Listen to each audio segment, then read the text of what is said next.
Agora não tem mais discurso pronto, resposta pronta, automática que resista, né? O ano do Ceará acabou. Embora a gente já tenha falado sobre isso há mais tempo, tem um outro vídeo já comentando sobre essa situação.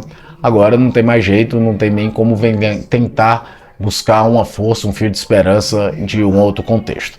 Antes da gente continuar com o vídeo, queria muito agradecer a todo mundo que está inscrito no canal. Se você não está inscrito, que você se inscreva.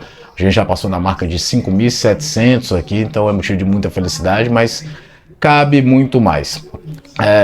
O Ceará já tem que começar a planejar 2024, tem que planejar mesmo. Definir se o Mancini vai ser o treinador mesmo, buscar a história do executivo de futebol, mapear mercado, analisando os jogos do Mancini no comando do Ceará, foram 5, né? Aquelas 2 vitórias contra Londrina, Criciúma e Londrina, a goleada sofrida, o vexame lá em Novo Horizonte contra o Novo Horizontino, o empate contra a Chapecoense e agora do final de semana a derrota para o Atlético Goianiense. E a gente já viu o Mancini mexer nesse elenco de todo jeito, de todas as formas. E aí a gente começa a diagnosticar, caso ele permaneça, que alguns nomes muito provavelmente não vão ser aproveitados por ele, ou que ele não pediria uma renovação de contrato. Por exemplo, Jean Carlos. Jean Carlos eu acho que não deve estar muito nos planos do Mancini quando a gente vê ele vir para um jogo contra o Atlético Goianiense num sistema em que o Eric joga praticamente como um meia central.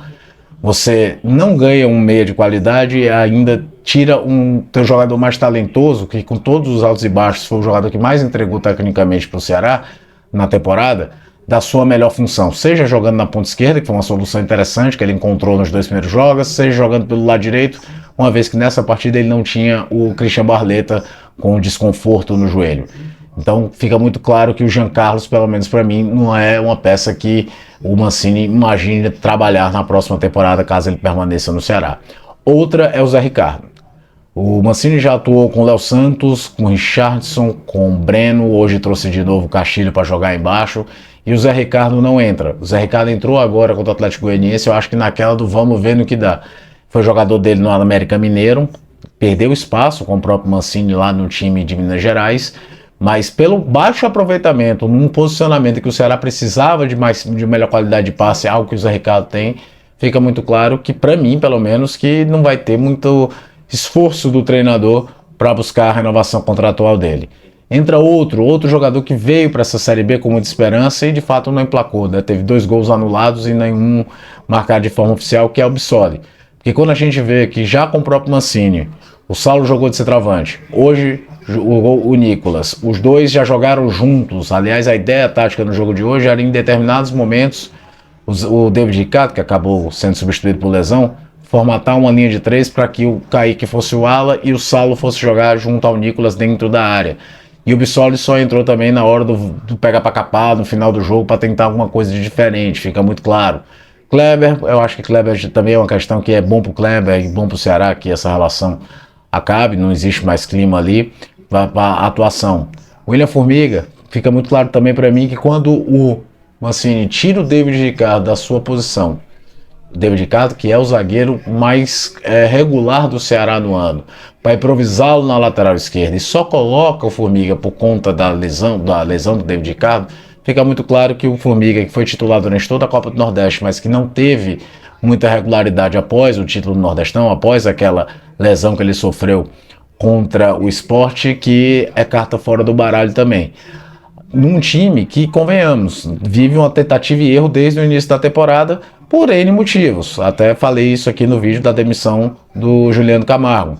Não é defender o trabalho do Juliano Camargo, mas quando você tem 4 treinadores do ano, você não sabe que perfil de elenco você vai manter, que tipo de jogo esse time vai fazer ou coisa do tipo. E nos últimos jogos, então, ficou muito claro como o Mancini vem numa tentativa e erro danada, tentando.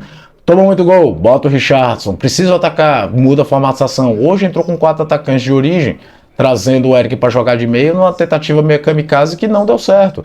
Até porque tirar o Eric, que com todos os problemas é o jogador que mais entregou para o Ceará na temporada, dá ponta para jogar por dentro, você nem ganha um meio armador, nem consegue ter de novo o talento que o Eric tinha ali por dentro. Então fica claro para mim que já existem peças ali que muito provavelmente o Mancini, caso fique, não queira contratar ou não contar. Então, ok, faz parte. A questão é ser assertivo, definir logo se o planejamento é como assim, definir logo quem vai ser o homem do mercado, quem vai ser o executivo de futebol, para que o Ceará consiga tirar pelo menos uma coisa de positivo. Ele tem pelo menos 3 meses para se planejar para o início da temporada que vem. Nenhum outro clube tem isso. Nenhum outro clube sabe o que é que vai viver no ano seguinte, pelo menos os times da Série B. Os que vão subir vão ter outro negócio, vai ter a galera que lá no meio da tabela vive uma realidade diferente. E depois de um ano em que o Ceará chegou com toda a pompa de favorito, credenciado por ter um título da Copa do Nordeste, com um orçamento maior do que os outros, não dá para errar 2 anos consecutivos. Então, no final da questão, é isso. É o Ceará conseguir minimamente ser um clube estável e planejar, de fato, a temporada de 2024. É o que resta fazer. E a primeira coisa a ser feita é isso. Definir logo. Outra coisa. Aproveitar esses últimos jogos para dar uma olhada na categoria de base para ver se já dá para otimizar algum jogador. Há anos que o Ceará investe em categoria de base, é difícil fazer essa transição, mas agora que o campeonato, em termos competitivos de acesso, morreu, é hora de dar uma olhada e ver se consegue otimizar alguém. O Ceará, por exemplo, um dos detalhes do erro de planejamento. O Ceará chegou a essa altura da Série B, atuando uma partida contra o Atlético Goianiense, um dos clubes que caíram da Série A junto com ele ano passado, em que uma linha de zaga tinha 2 zagueiros mais veteranos e 2 jogadores improvisados. Isso mostra como o elenco não foi lá bem estudado na hora de ser formatado. Jogando com o Kaique na direita e com o David Ricardo na esquerda. Por mais que eles sejam adaptados, não são jogadores da posição. Então é muito claro que alguma coisa não foi bem montada em termos de número de jogadores para cada posição do elenco ou até mesmo de qualidade. No mais é isso, é a hora do Ceará sentar, olhar para o próprio umbigo, reconhecer um monte de erro que cometeu e tentar planejar de fato 2024. Quero que você deixe seus comentários, o que é que você espera? Você é a favor que, por exemplo, o Mancini seja o líder desse planejamento para o próximo ano? Você acha que esses jogadores que eu citei, que acredito eu não estão nos planos do Mancini, deveriam ficar ou não? Enfim, o espaço de comentários é todo de vocês. Mandar um abraço de novo a todo mundo que está inscrito aqui no canal. Se você não está inscrito, que você se inscreva, que você deixe o like para o vídeo chegar a mais pessoas e fica de olho que a gente está falando sobre futebol o tempo todo por aqui.